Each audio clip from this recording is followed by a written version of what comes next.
Hi guys, today's lesson for Thursday 4/16/20 is Unit 8, Lesson 8. In today's homework portion, we'll be working on finding the perimeter and area of a rectangle, and we will also be finding the missing side lengths of a rectangle using area and one side length. Two things to remember: that the perimeter is the sum of all sides, that means all sides added together, and the area is the length times the width. On the remembering side today, we'll be working on interpreting data from a graph, and this is something that we've practiced a few times so far this year, and you will also be answering questions using a line plot just as we did on Tuesday in Lesson 7. So if you're struggling with any of that, you can refer back to Unit 8, Lesson 7. The first thing we have here today is finding the perimeter and the area of a rectangle. And if you remember from what I just spoke to you about, is perimeter is all sides added together. And one of the things to remember that when you have a square or a rectangle, the opposite sides are equal. So when you look at number 1 here, you can see that this side that I just highlighted there is 24 meters, and so the opposite side is also going to be 24 meters. And you can see that the top is 19.6 meters, which means the bottom is also 19.6 meters. And in order to figure out the perimeter, all you need to do is add up those four sides. You can do it by adding them: 24 plus 24 plus 19.6 plus 19.6. You could also multiply 19.6 times 2 and then add it to the sum, 24 times 2, and that, if you were writing it as a equation, would be perimeter equals 24 times 2 plus 19.6 times 2. If you just add these up, we have 48. 24 and 24 is equal to 48. 19.6 and 19.6, let's see, is 2. Bring down my decimal, carry my 1. 39.2. And then all you have to do is add those two together. And then if you add 48 and 39.2, you're going to get 0.2, 87.2. So your perimeter is equal to 87.2 meters. Then if you look, we also have to find the area. And in order to find area, area is equal to length times width. And in this case, we have to take 19.6 and multiply it by 24. 6 times 4 is 24, carry my 2. 4 times 9 is 36, plus 2 is 38, carry my 3. 4 times 1 is 4, plus 3 is 7. Then we put down our placeholder. 6 times 2 is 12, carry my 1. 9 times 2 is 18, plus 1 is 19, carry my 1. And 2 times 1 is 2, plus 1 is 3. Then we add it all together. 4 plus nothing is 4. 8 plus 2 is 10, carry my 1. 9 plus 7 is 16, plus 1 more is 17, carry my 1. And 3 plus 1 is 4. Well, I have to look back and I see that I have one number behind my decimal, so I have to slide my decimal over. And we have an area here of 470.4 square meters. And remember, anytime you're giving area, it's square meters, square feet. Okay? For number 2, we're going to need to find the perimeter first and then the area. So we have a perimeter, and this one's in feet. We have 43 and 5/12, and we have 11 feet for the other. So we need to double both of those. And so if we did 11 feet and we just multiplied it by 2, we're going to end up with 22 for this side and this side here. And then if we have 43 and then we have to multiply that by 2, we're going to have 86 and 10/12. And then we simply need to take our 22 and add it to our 86 and 10/12, and our fraction will stay the same. 6 plus 2 is equal to 8, and 8 plus 2 is equal to 10. So we have 108 and 10/12 square feet, but we want to write this fraction here in simplest form, and 2 can go into both of those. So this is really going to be 108, and 2 can go into 10 5 times, and 2 can go into 12 6 times. So 108 and 5/6 feet. And that's your perimeter. The next part you need to do here is find the area. And remember, area is going to be 43 and 5/12 times 11. Oftentimes when we multiply a fraction or a mixed number by a whole number, we will convert the mixed number to a fraction, but in this case it gives us a ginormous number. It's like 5,700 and something when we end up multiplying it by 11. So one way you can look at this is you can break it apart, and you can just take your 43 and multiply it by 11, and then you can take your 5/12 and multiply it by 11, and we write 11 as 11 over 1. And that way you can kind of break it down, and you'll have a whole number, and you'll have a fraction, and it's a little bit, in my mind, a little bit easier to work with that way. And so if you do 43 times 11, you have 3 times 1 is equal to 3, and 4 times 1 is equal to 4. Put down your placeholder. You have 3, 4, and then you add it up. So then you have 473. So right now you have a whole number that's 473. And now you just need to figure out your fraction. And 11 times 5 is 55, and 12 times 1 is 12. Well, think to yourself, how many times can 12 go into 55 without going over? And that's going to be 4, and that's 48. So you're going to be left with 55 minus 48. So you're going to be left with 7 over our denominator here, which is 12. So it's 4 and 7/12. So all you need to do then is take your 473, and you're going to add 4 and 7/12 to the 473. And that's just going to leave you with 7/12 as your fraction, and 4 plus 3 is 7, 7 plus nothing is 7, and 4 plus nothing is 7. It's going to leave you with 477 and 7/12. And remember, because it's area, this is going to be square feet.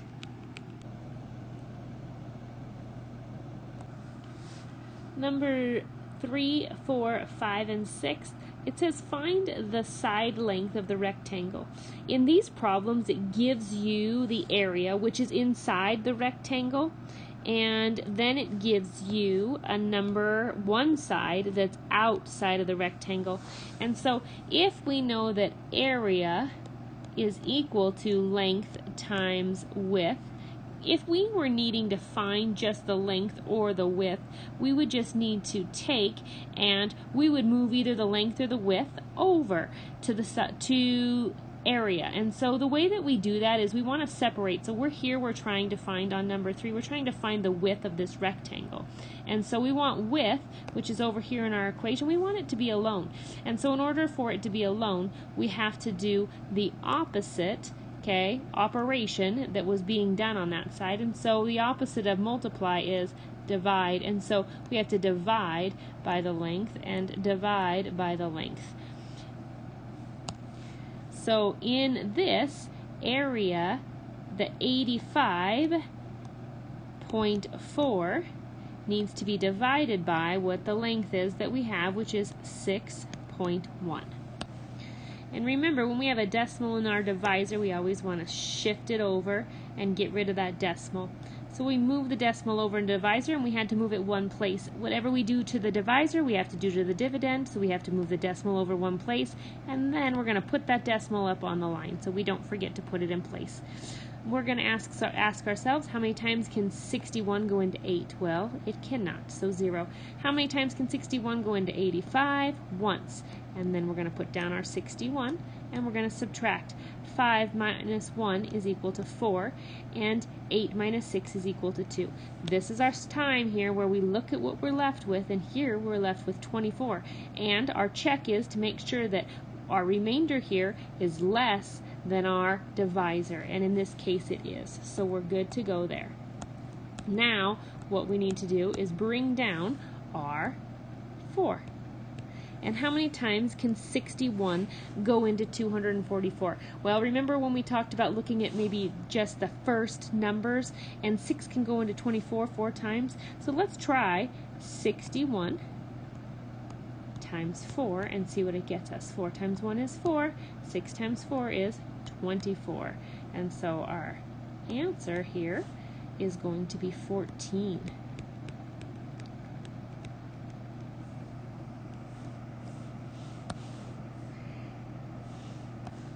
In number 4, we have an area of 3, and we have a side. One of the sides is equal to 1/7. So we have to take our area, 3, and we have to divide that by 1/7. And remember our chant when we are dividing with fractions, it's keep, so we keep the whole number the same. So it's 3, and we can always write that as a fraction as 3 over 1. Then we change the second, keep, change, flip. So we have change, so instead of division, we turn it into multiplication. And then the last part is flip, and that's where we flip the fraction. Okay? And then it's 3 times 7 is equal to 21, and 1 times 1 is equal to 1. So your answer is going to be 21 feet for number 4. Remember that chant, keep, change, flip. When you're dividing with a fraction, you'll be using that again on number 6. Number 5, we have an area equal to 5.68. Okay, and so we're going to need to divide that by our length here, which is 0.4. So we have 5.68 divided by 0.4. Remember, if there's a decimal in the divisor, we need to get rid of it. So we shift one place to the right, and we're going to do the same thing to the dividend. Shift one place to the right, and always bring your decimal up and put it on the line right away so you don't get your answer confused. It's a quick and easy mistake to make. How many times can 4 go into 5? Once. And 1 times 4 is 4, and I'm going to subtract. 5 minus 4 is equal to 1. Bring down my 6. 4 can go into 16 without going over 4 times. So 4 times 4 is equal to 16, and I'm going to subtract, and that's 0. I have to bring down my 8. And 4 can go into 8 2 times without going over. And my answer for this side is 14.2 centimeters.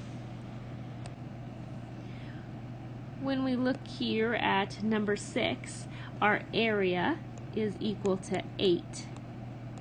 And we have 1/2 of a yard as our length or our side.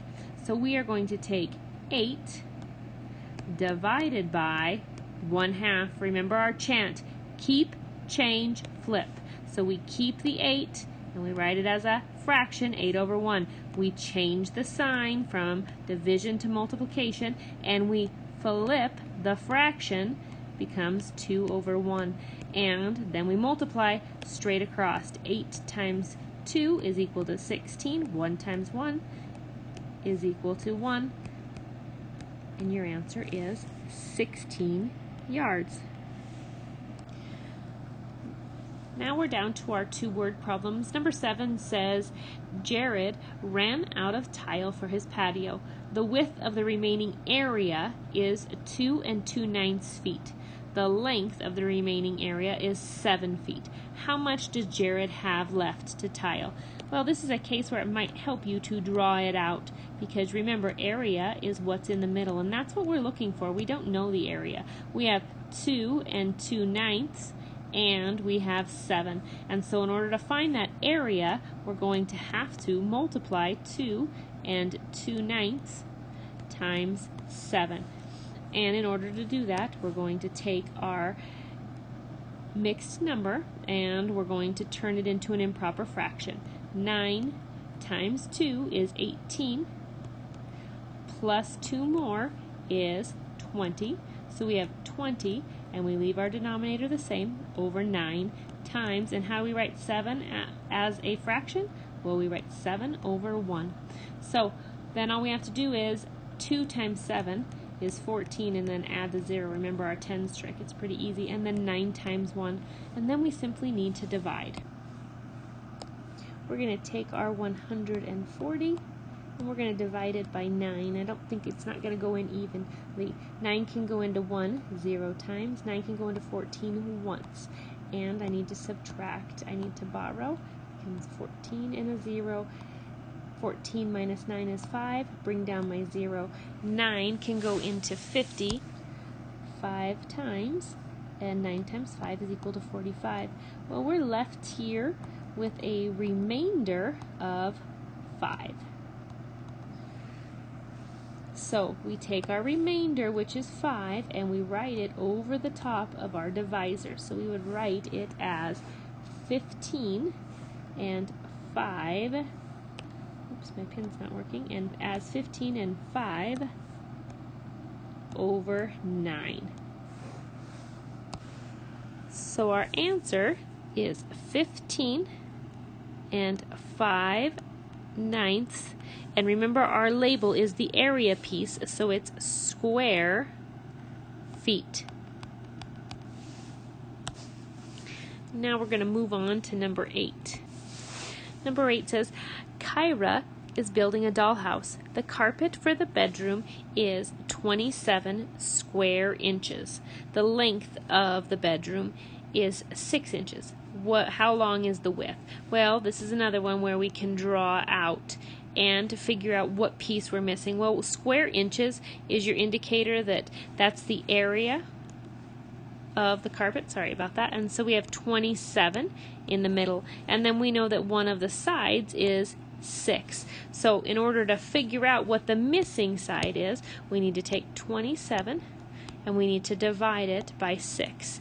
And 6 can go into 27 4 times. 6 times 4 is 24, and 7 minus 4 is 3, and 2 minus 2 is 0. So we are left with a fraction then, and our remainder here, 3, okay, becomes our numerator, and our denominator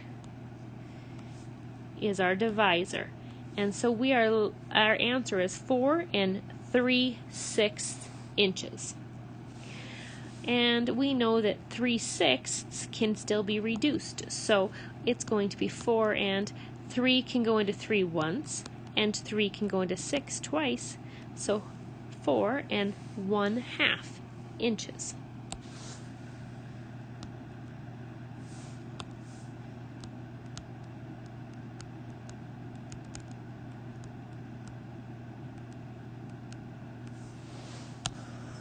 The remembering side, we have done graphs. Remember where we're doing the ordered pairs representing x and y. Remember that you need to write what's on the x-axis first. And that's this bottom axis. It says it right here, the x-axis. And then you need to write what's on the y-axis, which is over here, second. So when you're doing your ordered pairs for the points, you need to make sure that you're doing them there, and you can see where they are as you go, and then answer in the questions and fill in the tables. And when you get to number 4, remember to look at yesterday's if you're struggling at all with it. And if you have any questions, you can always send me an email or a chat in Teams. I hope you all have a wonderful day, and remember that this is due to me on Friday. Take care of yourselves, and I really miss you all. Have a great day.